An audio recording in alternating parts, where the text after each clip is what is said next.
ប្រាសាទដូនតារបស់ខ្ញុំមិនបានធ្វើអ្វីទៅលើអ្នកទេហើយអ្វីអ្នកបំផ្លាញប្រាសាទដូនតារបស់ខ្ញុំ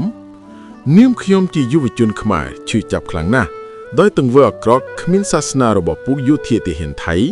ដែលបានបំផ្លាញសម្បត្តិបេតិកភណ្ឌរបស់មនុស្សជាតិពូជចៅថៃត្រូវតែទទួលខុសត្រូវសង100ជាតិទៀតក៏មិនស្មើតម្លៃសម្បត្តិទាំងនេះដែរខ្ញុំជឿថាកម្ពុជានឹងយករឿងនេះទៅបង្ហាញនៅលើឆាកអន្តរជាតិដើម្បីបកអាក្រាតពីទង្វើអាក្រក់គ្មានសាសនារបស់ពួកយោធាទាហានថៃ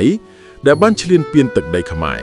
និងបំផ្លាញសម្បត្តិបេតិកភណ្ឌរបស់ពិភពលោករបស់មនុស្សជាតិ